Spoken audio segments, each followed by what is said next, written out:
या ठिकाणी सरपंच संतोष देशमुख यांची हत्या किती निर्घृणपणे झाली आणि त्यावर पूर्ण घटनाक्रम विनंती व्यवस्थितपणे सभागृहामध्ये सुरेश धस यांनी मांडला. सविस्तरपणे त्याचं भाषण जिल्ह्यातलं एक जे प्रकरण घडलेलं आहे ते अतिशय भयानक प्रकरण घडलेलं आहे. अतिशय क्षुल्लक कारणावरून, हे क्षुल्लक कारण नाही. अध्यक्ष महोदय, जी आहुदा कंपनी आहे या कंपनीच्या अधिकाऱ्यांनी स्टेटमेंट केलंय 2 महिन्यापूर्वी त्यांना एका तालुक्यात बोलावून घेण्यात आलं होतं आणि तिथं सांगितलं होतं, मागितले होते 2 कोटी रुपये आणि त्या 2 कोटी रुपयामधले काही मला वाटतं जो आवश्यक निधी होता तो 2 महिन्यापूर्वी दिला होता, पण उरलेला आवश्यक निधी जो आहे तो मागण्यासाठी शुक्रवारी विष्णू चाटे हे राष्ट्रवादी काँग्रेस पक्षाचे तालुक्याचे अध्यक्ष यांनी हे जे मुलं आहेत सुदर्शन घुले व इतर 5 हे मस्साजोगच्या त्या आहुदा कंपनीच्या आवादा कंपनीच्या गेटवरती पाठवले. गेटवरती पाठवल्याच्या नंतर ते दलित समाजाचा मुलगा होता वॉचमन, त्याला त्यांनी मारहाण केली. मारहाण केल्याच्या नंतर 5च मिनिटाच्या अंतरावर स्टँडवरती संतोष देशमुख हे सरपंच होते. त्या वॉचमननी सरपंचाला फोन केला, सरपंच साहेब इथं काहीतरी लोक आलेले आहेत आणि त्यांनी मला मारहाण केली. आता गावातल्या लेकराला मारहाण केलं म्हणल्यावर हा सरपंच पळत पळत तिथे गेला. अध्यक्ष महोदय, एकदा आमदार होणं सोपं आहे, 2दा आमदार होणं सोपं आहे, 3दा आमदार होणं सोपं आहे. आता या सभागृहामध्ये कालिदास कोळंबकर साहेब मला वाटतं 9 वेळा आलेत. आदरणीय गणपत आबा देशमुख हे 11 वेळा या सभागृहामध्ये आले, 9 वेळा इथं आले. यावेळेस बाळासाहेब थोरात पराभूत झाले, परंतु मला वाटतं त्यांची सुद्धा टर्म ही बऱ्यापैकी मोठी होती. अजितदादा 90चे आहेत आणि या राज्याचे मुख्यमंत्री 99 पासून या सभागृहामध्ये आहे. अध्यक्ष महोदय, गावचा सरपंच होणं फार अवघड गोष्ट आहे. हा भातसा आहे मुळात, तो त्याचं मूळ गाव हे बार्शी आहे, परंतु लहानपणापासून मामाकडे वाढलेला आहे आणि 3री टर्म पहिल्यांदा जनतेतून सरपंच झालाय, नंतर मेंबरमधून मध्ये अजितदादांचं सरकार आलं, म्हणजे अजितदादांचं म्हणजे त्यांच्या मवियाचं, त्यांनी पुन्हा निर्णय बदलला आणि मेंबर मधून सरपंच केला. मेंबरमधून सुद्धा तोच सरपंच झाला. आता पुन्हा एकनाथराव शिंदे साहेबांच्या नेतृत्वाखाली भाजपा आणि शिवसेनेचं सरकार आलं, पुन्हा जनतेतून सरपंच केला, 3ऱ्यांदा तो सरपंच झाला. 3 वेळा सरपंच होणारा माणूस अध्यक्ष महोदय गावातल्या लेकराला मारलं म्हणून तिथपर्यंत गेला आणि सुदर्शन घुले आणि ह्या गँगला फक्त तो म्हणाला की बाबा कसं काय तुम्ही इथं आला, कशामुळे मारतात, तर ते काय म्हणत होते, आम्हाला डायरेक्ट प्रवेश करू द्या. मस्साजोग गावाचे 11 मुलं वॉचमन म्हणून तिथं काम करतात, त्यापैकी 4 मुलं होते. ते म्हणले आतल्या साहेबाला आम्ही फोन करतो आणि त्यांनी जर तुम्हाला येऊ द्या म्हणलं तर आम्ही लगेच सोडतो. आतमध्ये इंटरकॉम वरती बोलायला तो पोरगा गेलाय, तरी सुद्धा म्हणले इंटरकॉम वाल्या काय नको इकडे. त्याला झोडायला सुरुवात केली, ते फक्त अडवायला सरपंच आला आणि सरपंच म्हणला ए बाबा इथं मारामाऱ्या करू नका, मारामाऱ्या करू नका म्हणल्याबरोबर त्याचा व्हिडिओ आहे अध्यक्ष महोदय, व्हायरल झालेला आहे. त्यांनी लगेच त्या घुलेनी लगेच त्या सरपंचाच्या तोंडात मारली. आता सरपंचाच्या तोंडात मारल्यावर त्या सरपंचाने सुद्धा उलटे 2 तोंडात मारल्या. विषय लगेच संपला. लगेच गावातले 4-2 लोक आले, म्हणले बाबा भांडण करू नका, भांडण. पोलीस पोहोचले तिथं त्यावेळेस शुक्रवारी. ही शुक्रवारची 9 तारखेची घटना आहे अध्यक्ष महोदय. 9 तारखेला पोलीस गेले. हे सगळे घुले, प्रतीक घुले, केदार एक आडनाव आहे आणि बाकी काय जे नाव आहेत ते आरोपी सगळ्यांना पोलीस गाडीमध्ये बसवलं. ते गेले. हे दलित समाजाचा मुलगा गेला अध्यक्ष महोदय आणि त्यांनी अॅट्रॉसिटीची केस दाखल करण्याचा प्रयत्न केला. माझं म्हणणं एवढंच आहे, कंपनी गेली फिर्याद दाखल करायला की आम्हाला एक्स्टॉर्शन म्हणजे खंडणी मागायला आलेत. शुक्रवारी कंपनीची फिर्याद दाखल करून घेतली नाही अध्यक्ष महोदय. दलित समाजाच्या त्या मुलाची अॅट्रॉसिटीची केस दाखल करून घेतली नाही, कारण ऍक्च्युअल जातीवाचक शिवीगाळ तिथं झालेली होती आणि ती व्हिडिओमध्ये सुद्धा दिसते अध्यक्ष महोदय. ते व्हिडिओ एकदा चेक करून बघावा अशा प्रकारची माझी विनंती. तर कोणाचा फोन आला, विष्णू चाटे तिथे लगेच तिथपर्यंत पोहोचले. हे आरोपींना घेऊन जाऊस तर ते तालुका अध्यक्ष तिथं आले. तालुका अध्यक्षाच्या म्हणण्यावरती ह्या फिर्यादी थांबलेल्या नाहीत. अध्यक्ष महोदय, यांचा कोण आका आहे? ज्या आकाचा ऐकून त्या दलित समाजाच्या लेकराची फिर्याद घेण्यात आली नाही. अध्यक्ष महोदय, त्या कंपनीची फिर्याद, आहुदा नावाची जी कंपनी आहे आवादा, त्या कंपनीची सुद्धा फिर्याद शुक्रवारी घेतली नाही. अत्यंत किरकोळ अध्यक्ष महोदय, अत्यंत किरकोळ काहीतरी एनसी घेतली आणि या लोकांना लगेच सोडून दिलं. 9 तारखेला मी SITची मागणी केली. पुढे बोलतो ना त्याच्यावरती. आकाच शोधतोय आम्ही. तुम्ही जसं म्हणताय तसं ह्या आकाच्या शोधात आम्ही सुद्धा आहोत. अध्यक्ष महोदय, त्या दिवशी अत्यंत साधी फिर्याद घेतली आणि ह्या लोकांनी लगेच त्यांना तिथून बाहेर काढलं. दुसऱ्या दिवशी अध्यक्ष महोदय, शनिवार रविवार त्याचे व्हिडिओ बाहेर आलेत. अध्यक्ष महोदय, हे भोसले नावाचे जे तिथले PS आहेत, हे सुदर्शन घुले नावाचा जो मेन आरोपी यातला, जो मारहाण करायला होता, त्याला मोटरसायकलवर घेऊन पूर्ण शहरामध्ये फिरत होता आणि पूर्ण शहरात फिरून काय म्हणत होते, संतोष देशमुख आलाय का म्हणले. तर तो बिचारा एवढं झालं म्हणून त्या दिवशी घरीच बसला, रविवारी सुद्धा घरी बसला. परत ते महाजन नावाचे कोण तिथले PI आहेत, त्यांच्याबरोबर हे पोलीस स्टेशनच्या गाडीमध्ये फिरत होते. सोडून तर लगेच दिले. त्यांना कसल्याही प्रकारचं हजर वगैरे काही केलं नाही, लगेच सोडून दिलं. आणि सोमवारी अध्यक्ष महोदय यांनी अगोदर काय सांगितलं, जी क्लिप दिसते हॉटेलमध्ये, अध्यक्ष महोदय, सुदर्शन घुले मेन आरोपी आणि भोसले नावाचा तो PSI, दोघ जण चहा पित होते. त्याचा जो भाऊ आहे धनराज, धाकटा भाऊ, त्या धाकट्या भावाला यांनी बोलून घेतलं. तो पलीकडे चहा पित होता. त्याला म्हणले, इकडे काय झालं त्या दिवशी असं तसं. ते म्हणले आदल्या दिवशी म्हणले असं असं झालं भाऊ, त्यांनी सरपंचाच्या तोंडात मारली. मग सरपंचाने पण त्याच्या तोंडात मारली आणि मिटलं म्हणले. पण तरी म्हणले काय आपण उद्याच्याला मिटवू, तुम्ही या. तरी जे म्हणला भाऊ ठीक आहे, आम्ही माझ्या भावाला सांगतो, तो माझ्यापेक्षा थोरलाय, त्याला पाठवून देतो. दुसऱ्या दिवशी सोमवारी अध्यक्ष महोदय सकाळीच संतोष देशमुख याला गेले केजला, जेव्हा मिटवायचं म्हणून पोलीस स्टेशनला गेले. चेक करा, त्याचं लोकेशन सुद्धा चेक करा. म्हणले भोसले साहेब मिटवायचं ठरलं होतं, मिटवायचंय का म्हणून तिथं गेलं, कोणीही आलं नाही. पोलीस स्टेशनला म्हणले नाही मिटवायचं. आणि तो गाडीत त्याचा आत्ते भाऊन ते दोघ जण आले. त्याची सुद्धा क्लिप आलेली आहे. पुढे एक काळी स्कॉर्पिओ, मागे एक काळी स्कॉर्पिओ. अध्यक्ष महोदय, हा सुदर्शन घुले नावाचा जो मुलगा आहे त्याची मी माहिती घेतली.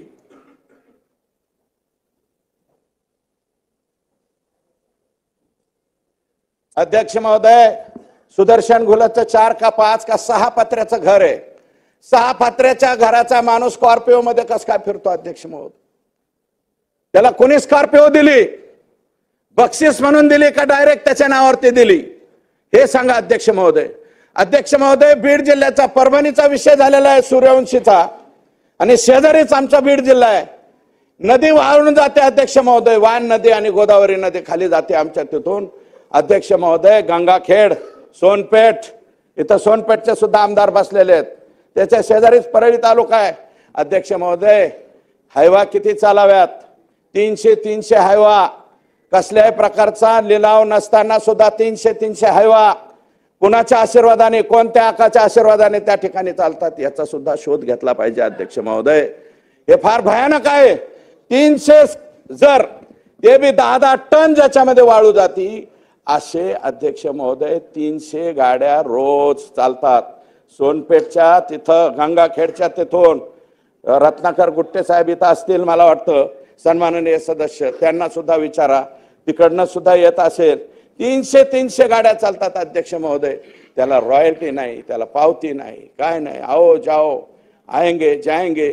दररोज अध्यक्ष महोदय काही करोड रुपये गोळा केल्याशिवाय संध्याकाळी हे लोक थांबत नाहीत. हे कोण लोक आहेत अध्यक्ष महोदय? हे कशामुळे होतंय अध्यक्ष महोदय? ही पुष्टी कोणी दिली जाती? आवादा कंपनी तिथं आली, O2 कंपनी आली बीड जिल्ह्यामध्ये अध्यक्ष महोदय, रिन्यू पॉवर कंपनी आली, यशवंत सिन्हा साहेबांच्या मुलाची कंपनी येते. जरा त्या कंपन्यांना सुद्धा बोलवून घ्या अध्यक्ष. O2ला बोलवून घ्या. या कंपन्यांना कोण बोलवून घेतं बीड जिल्ह्यामध्ये? कंपन्यांना एक कंपनी नाही, आवादा एक कंपनी आहे. आता आवादा कंपनीने दिल्लीवरून सांगितलं यांच्यावरती गुन्हा दाखल करा. त्यावेळेस एक माणसाचा बळी गेल्याच्या नंतर अध्यक्ष महोदय कशाची फिर्याद होती? एक्स्टॉर्शनची 2 महिन्यापूर्वी घडलेली. जर हे अगोदरच आणि शुक्रवारी अध्यक्ष महोदय त्या दलित समाजाच्या लेकराची जर फिर्याद घेतली असती अॅट्रॉसिटीची, किमान तहसीलदारकडे 107 तरी करायला पाहिजे होते अध्यक्ष महोदय. किंवा एलसीबी काय करते बीडची, एलसीबी कडे का पाठवले नाही? हे लोक एलसीबी कडे जरी पाठवले असते तरी घाबरले असते. सोमवारी त्यांचा खून करायचं काय होतं अध्यक्ष महोदय? मी पूर्ण माहिती घेतली. यांनी काय ठरवलं आणि त्यांनीच मारलेलं व्हायरल केलं. आणि व्हायरल झाल्यामुळं माझ्या तोंडात मारली एका सरपंचानी, इगो दुखावला गेला. म्हणून काय करायचं म्हणले, यांनी प्लॅन काय केला? एक प्लॅन केला होता अध्यक्ष महोदय, याला गाडीत उचलून न्यायचा. फार डेंजर प्लॅन होता अध्यक्ष महोदय. कळंबला एक महिला तयार केली, हा तिथपर्यंत न्यायचा, त्या महिलेची छेड काढली किंवा आणखी काहीतरी केलं म्हणून दाखवायचं, पुन्हा बदडून मारून ह्याला मारून टाकायचा. इथपर्यंतची मानसिकता गेलेली आहे. ती जी कोणी महिला तयार केलेली आहे तिची सुद्धा चौकशी झाली पाहिजे अध्यक्ष महोदय. आणि उचलल्याच्या नंतर अध्यक्ष महोदय त्याचा आत्याचा मुलगा जो त्याच्या गाडीत होता, ड्रायव्हर सीटला त्याच्या एवढा मोठा दगड घेतला आणि त्याच्या समोर टाकला. ते जागीच घाबरलं. आणि ह्या सरपंचाला उचललं 5-7 जणांनी. लगेच हॉकी स्टिक, रॉड, फायटर, काय सत्तूर फातूर काय वापरतात हे लोक माहीत नाही अध्यक्ष महोदय. सगळ्यांनी मारलं आणि गाडीत बसवलं. तो आरडत ओरडत अध्यक्ष महोदय भीक मागत पोलीस स्टेशनला गेला. पोलीस स्टेशनचा ठाणे अंमलदार 40 मिनिटाच्या नंतर आला गुन्हा दाखल करून घेणार. महाजन नावाचे जे पोलीस आहेत, मी महाजनांच्या वरती फार टीका करणार नाही, कारण त्यांनी लगेच गाडी काढली आणि कोणत्या तरी एका गावाच्या दिशेने निघाले. विष्णू चाटे आणि या सरपंचाचा भाऊ जो क्लिप मध्ये दिसतोय अध्यक्ष महोदय, आज टीव्हीवरती बोलतोय, 36 कॉल झालेत अध्यक्ष महोदय. 36 पैकी 35 कॉल ह्या मुलांनी केलेत, भावानी. माझ्या भावाचा प्राण घेऊ नका हो, त्याला सोडून द्या. आणि विष्णू चाटे सांगतोय 20 मिनिटात तुझा भाऊ घरी येईन, तू घाबरू नको. परत कॉल केला, 20 मिनिटात तुझा भाऊ परत येईन, घाबरू नको. आशेने फोन करत राहिला हो अध्यक्ष महोदय, आणि त्याला मारलं. मी डॉक्टरांना, ज्या डॉक्टरांनी CS ला विचारलं, छोट्या मोठ्या डॉक्टरला नाही, जिल्ह्याच्या CS ला विचारलं अध्यक्ष महोदय. ते जे फोटो दिसतोय ना अध्यक्ष महोदय, संतोष देशमुखला मारलेला, अरे ज्या प्रत्येक माणसाला हार्ट आहे त्या प्रत्येक माणसाला वाईट वाटणार आहे त्याची पाठ बघून. 1 इंच सोडा अध्यक्ष महोदय, 1 mm सुद्धा जागा शिल्लक ठेवली नाही हो. इतका बेरहमीने मारला त्याला. किती बेरहमीने मारला जरा बघा ना अध्यक्ष महोदय. आणि अध्यक्ष महोदय जो मारहाण करताना त्याला व्हिडिओ कॉल करून दुसऱ्याला दाखवलाय. व्हिडिओ कॉल कुणाला दाखवलाय हे चौकशीत आलं पाहिजे अध्यक्ष महोदय. कुणाला दाखवलाय? मी आता कोणाचं नाव घेणार नाही, मी फक्त आका हा शब्द वापरला अध्यक्ष महोदय. मी कोणाचं नाव घेणार नाही. व्हिडिओ कॉल करून दाखवलाय. हे बघ याला कसं बदलतो, हा कसा मोठ्याने वळतोय, आक्रोश करतोय, रिंगण घेऊन रिंगणामध्ये घेऊन मारलाय अध्यक्ष महोदय. 6 माणसं जर 1 माणसाला बदाडीत असतील फायटरनी, कोणत्या विविध हत्यारांनी, काय करणार आहे? जीवाच्या आकांताने मोठ्याने ओरडत राहिला, अहो मला वाचवा, मला वाचवा. कोण वाचवायला येणार आहे अध्यक्ष महोदय? ही जी गँग आहे आसपासच्या गावामध्ये विचारला अध्यक्ष महोदय, एखादी चांगलं लेकरू दिसलं तर त्याच्यावरती वक्र नजर टाकणारे सुद्धा हे सगळे लोक येतो. कुणाची हिंमत होत नाही. एखाद्याच्या लेकराची छेड काढली आणि कुणी भाऊ, तिचा चुलता, तिचा वडील कुणी काय बोलला की लगेच हातपाय मोडून टाकायचे. अशा सुद्धा अनेक घटना आहेत ज्या रेकॉर्डवरती आलेल्या आहेत. माझी विनंती आहे, जे माननीय मुख्यमंत्र्यांना, जे सहृदय, ज्या धाक असलेला माणूस आहे आमचा मुख्यमंत्र्यांना माझी विनंती आहे की हे सुद्धा तपासणी करावी. आजपर्यंत जर कोण लोक यांच्या विरोधात पुढे आले नसतील त्यांच्या सुद्धा फिर्यादी घेतल्या पाहिजेत आणि त्या सुद्धा गुन्ह्यामध्ये हे लोक गेले पाहिजेत असं म्हणत. अध्यक्ष महोदय पाणी मागितलंय त्याला, पाणी मागितल्याच्या नंतर पाण्याच्या ऐवजी दुसरंच काहीतरी केलंय, त्याचाही व्हिडिओ काढलाय अध्यक्ष महोदय. तो सुद्धा व्हिडिओ तपासला पाहिजे अध्यक्ष महोदय. अध्यक्ष महोदय CS सांगत होतो मी, जिल्ह्याचे CS ने मला सांगितलं कोणत्याही व्यक्तीच्या अंगावर एक जर टोला बसला आणि धमनी म्हणजे आपली शिर जर तुटली तर 10 ते 15 mm किंवा ml किंवा 20 ml ब्लड त्या डेड बॉडीच्या याच्यामध्ये साठतं. मी म्हणलं याच्या बॉडीत किती साठलं होतं? त्यांनी सांगितलं अध्यक्ष महोदय 2 लिटर ब्लड साठलं होतं, 2 लिटर. मग म्हणलं याला ठोके किती टाकले असतील? त्यांनी सांगितलं 150 ते पावणे 200 ठोके किंवा 200 ठोके याला टाकले. 200 ठोके एका माणसाला 6 माणसांनी मारल्यावर अध्यक्ष महोदय माणूस कसं राहणार?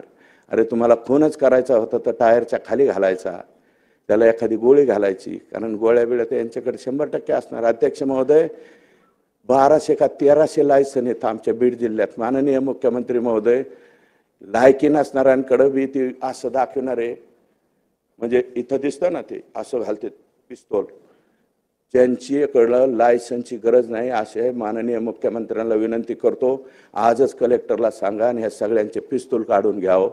धाब्यावर बसतात आणि दारू पितानी बार करतात वर, आणि दुसऱ्यांना दाखवण्यासाठी लग्नात गेले तरी बी वर हात करतात, आमच्याजवळ पिस्तूल आहे.